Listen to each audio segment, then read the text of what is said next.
नमस्कार दोस्तों, train take channel में आपका स्वागत है। दोस्तों, आज के डेट में आप देखें कि मार्केट की ओपनिंग निगेटिव साइड में होते हुए दिखी। कल की डेट में निफ्टी की जो क्लोजिंग है वह 24,092 पे होते हुए दिखी थी। लेकिन आज के डेट में आप देखें कि जब मार्केट ओपन हुआ, ओपन होने के बाद निफ्टी ने यहाँ पे 23,800 के आसपास का लो लगाया। यानी आप देखें कि 23,800 के आसपास का लो लगाया। लेकिन धीरे धीरे निचले स्तर से शॉर्ट कवरिंग आई और निफ्टी में लगभग आप देखें कि निचले स्तर से 300 पॉइंट की शॉर्ट कवरिंग देखने को मिली। लेकिन फाइनली निफ्टी 180 अंक माइनस यानी कि 23,997 पे क्लोज होते हुए दिखा। आप दोस्तों आप देखें कि कल फ्राइडे है, लेकिन हमारे इंडियन स्टॉक मार्केट का हॉलीडे है। महाराष्ट्र डे होने की वजह से कल आप देखें कि हॉलीडे रहेगा, इंडियन स्टॉक मार्केट क्लोज रहेगा। अब इंडियन स्टॉक मार्केट की ओपनिंग सोमवार 4 मई को होते हुए दिखेगा। अब यहां पे आप देखिए कि जो इंपॉर्टेंट इवेंट है, यानी 4 मई को बंगाल जो इलेक्शन है, यानी 5 स्टेट में जो इलेक्शन हुए हैं उनके वहां पे रिजल्ट्स आएंगे। तो इंपॉर्टेंट जो इवेंट होगा वो इलेक्शन होगा। और उसके साथ ही आप देखें कि जो ग्लोबल तनाव है वो अभी भी बना हुआ है। कच्चे तेल का जो प्राइस है, क्रूड ब्रेंट का प्राइस है, उसमें अच्छा खासा उछाल देखने को मिल रहा है। यानी आप देखें कि ब्रेंट क्रूड का प्राइस अभी भी $115 पर बैरल के आसपास देखने को मिल रहा है। तो अब ऐसे में सबसे बड़ा सवाल सामने निकल के आता है कि सोमवार 4 मई इंडियन स्टॉक मार्केट किस तरह से रिएक्ट कर सकता है।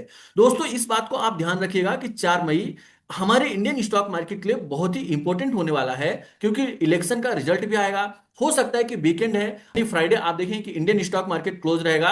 यानी हमारे लिए यहाँ पे जो वीकेंड है वह 3 दिन का है। और अगर इस 3 दिन के बीच यूएस ईरान के बीच में कोई ऐसा घटनाक्रम होता है, कोई ऐसी बात बनती है या बिगड़ती है, तो उसका बहुत बड़ा इंपैक्ट मार्केट में आपको देखने को मिलेगा। अब दोस्तों सबसे पहले हम देख लेते हैं कि आज के डेट में हुआ क्या। तो दोस्तों आज के डेट में आप देखें कि इंडियन स्टॉक मार्केट में एफआईआई के माध्यम से अच्छी खासी बिकवाली देखने को मिली। यानी आप देखें कि एफआईआई के माध्यम से इक्विटी मार्केट में 8,000 करोड़ से ज्यादा की बिकवाली देखने को मिली। वहीं पे आप देखें कि एफआईआई के माध्यम से इंडेक्स फ्यूचर में भी 2,000 करोड़ से ज्यादा की बिकवाली और स्टॉक फ्यूचर में 1,500 करोड़ से ज्यादा की बिकवाली देखने को मिली। यानी नेट नेट अगर आप डेटा को कंबाइन करके देखें तो 11,500 करोड़ से ज्यादा की बिकवाली अभी भी मार्केट में देखने को मिल रही है। लेकिन आज के डेट में अगर आप ग्लोबल मार्केट का डेटा उठा के देखें तो आप देखें कि यूएस मार्केट भी पॉजिटिव साइड में ट्रेड करते हुए दिख रहा है, यूरोपियन मार्केट भी पॉजिटिव साइड में ट्रेड करते हुए दिख रहा है। यहां पे आज के डेट में अगर आप डेटा उठा के देखें तो आप देखें कि लगभग डाउ जोन्स यहां पे आप देख सकते हैं कि 700 अंक के आसपास प्लस में ट्रेड कर रहा है। नेस्डैक भी लगभग 46 अंक प्लस में ट्रेड कर रहा है। यूरोपियन मार्केट भी पॉजिटिव साइड में देखने को मिल रहा है। और गिफ्ट निफ्टी भी लगभग 76 अंक के आसपास प्लस में ट्रेड करते हुए दिख रहा है। तो यानी आज के डेट में जो ग्लोबल ट्रिगर है वह पॉजिटिव है। लेकिन हमारा जो इंडियन स्टॉक मार्केट है वो कल क्लोज है। अब कल यूएस में क्या होता है उसका इंपैक्ट हमारे यहाँ मंडे मार्केट में देखने को मिलेगा। लेकिन फिलहाल जो ग्लोबल सेंटीमेंट्स देखने को मिल रहे हैं दोस्तों, वो कहीं ना कहीं पॉजिटिव साइड में देखने को मिल रहा है। अब हमें यहाँ पे ध्यान क्या रखना होगा, किस बात पे हमें नजर बना के रखना होगा। तो दोस्तों सबसे पहले तो हमें यहाँ पे ध्यान रखना होगा कि अगर, क्योंकि आप देखें कि 4 मई को रिजल्ट आएगा इलेक्शन का।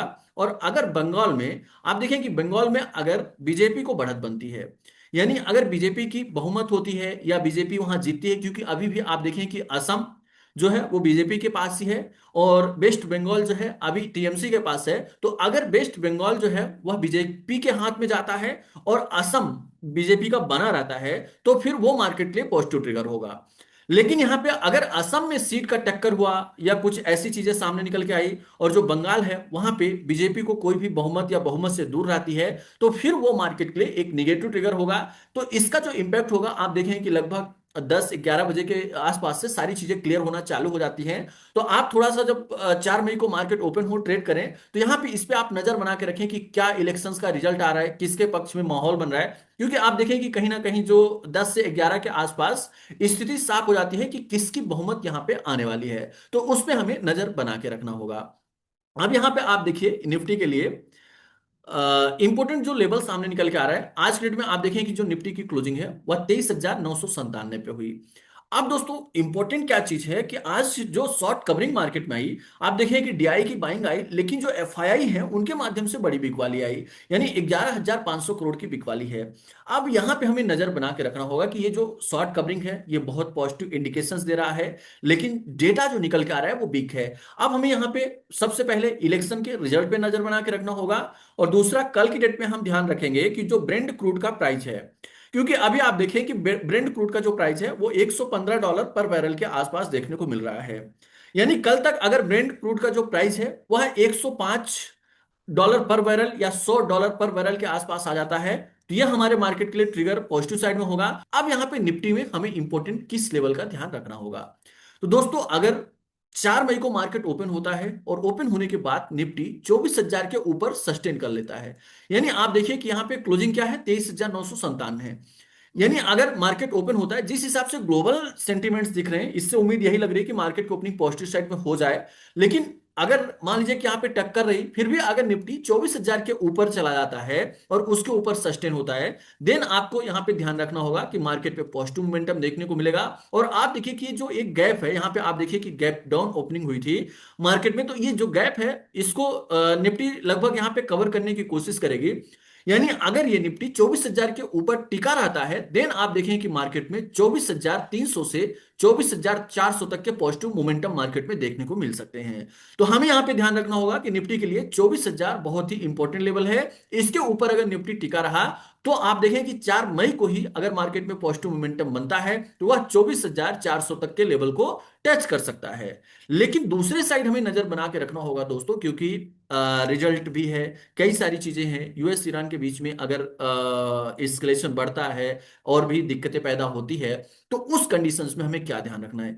अगर निफ्टी 24,000 के नीचे सस्टेन कर लेता है, यानी अगर मार्केट ओपन होता है और ओपन होने के बाद निफ्टी 24,000 के नीचे टिका रहता है, तब आप देखें कि निफ्टी में 23,750 से लेके 23,800 तक के आपको यहां पे लेवल देखने को मिलेंगे।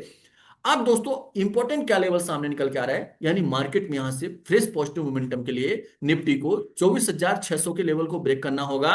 और अगर यहां पे फिर डाउनवर्ड मोमेंटम को लीड करना है, तो अब निफ्टी को 23,800 के लेवल को ब्रेक करके इसके नीचे सस्टेन होगा। तो हमने आपको 3 कंडीशन बताया।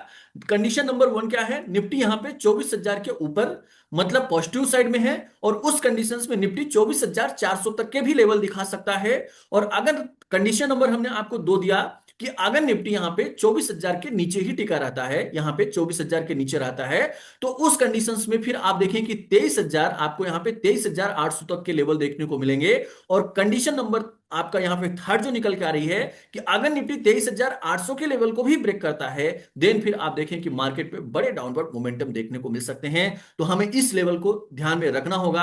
अब यहां पे बड़े पॉजिटिव मोमेंटम के लिए क्या होगा, तो यहां पे कंडीशन नंबर आप 4 नोट कर लीजिए कि जब तक निफ्टी 24,600 के एबव सस्टेन नहीं करता, तब तक यहां से बड़े पॉजिटिव मूव की संभावना। बड़े पॉजिटिव मूव का मतलब है कि 26,000 या उसके ऊपर के जो मोमेंटम है वो यहां पे 24,600 के ऊपर ही मार्केट में देखने को मिलेगा। तो दोस्तों हमें निफ्टी में इन लेवल्स का ध्यान रखना होगा। अब यहां पे सबसे बड़ी बात क्या होती है कि जब हम ट्रेडिंग करते हैं, यहां पे हमने अभी आपको मार्केट क्लोज हुआ है, उसके पहले हमने एनालिसिस कर दिया 4 मई को मार्केट ओपन होगा। दोस्तों ये जो चीजें यहां पे बताई जाती हैं, ये चीजें क्या होता है कि अगर इस हिसाब से चीजें हुई तो ठीक है। अब मान लीजिए कि यहां पे 500-600 पॉइंट गैप अप ओपन हो गया या गैप डाउन हो गया, तो उस कंडीशंस में तो सारी जो हमने स्ट्रेटजी बताया या जो और भी एक्सपर्ट बता रहे हैं, तो वो धरी की धरी रह जाएगी। तो यहां पे हमें ये फोकस करना होगा कि जब इंट्राडे में स्ट्रेटजी जिस हिसाब से हमने आपको बताया, अगर ऐसा होता है तो फिर हमें इंट्राडे में भी फोकस करना होगा। और जब इंट्राडे में मार्केट ओपन होता है तो उस समय भी हमें फिर एनालिसिस करना होता है। तो यहां पे प्रॉपर तरीके से आप एनालिसिस करिए, इन सपोर्ट रेजिस्टेंस लेवल को आप ध्यान में रखिए। और दोस्तों यहां पे साथ में आप हमारे टेलीग्राम चैनल पीशार्ट डेटा जीतन बघेल को भी ज्वाइन कर लीजिए। वहां पे मार्केट से रिलेटेड कोई भी लेटेस्ट अपडेट रहता है, इंफॉर्मेशन रहता है, उसका भी हम नोटिफिकेशन प्रोवाइड करते हैं। और साथ में यूट्यूब चैनल पे आप देखें कि डेली मार्केट अपडेट्स भी हम प्रोवाइड करने की कोशिश करते हैं। तो आप हमारे यूट्यूब चैनल को सब्सक्राइब करके रख लीजिएगा। दोस्तों आपको क्या लगता है कि सोमवार को मार्केट में बड़ी तेजी देखने को मिल सकती है या यहां से गिरावट देखने को मिलेगी, कमेंट करके जरूर बताएं। यहां पे जो भी चीजें हमने आपको बताया यह केवल एजुकेशनल पर्पज के लिए है, कोई भी बाय सेल या होल्ड की रिकमेंडेशंस नहीं है। इसी तरह के अपडेट्स पाने के लिए चैनल को सब्सक्राइब करना ना भूलें। धन्यवाद, नमस्कार।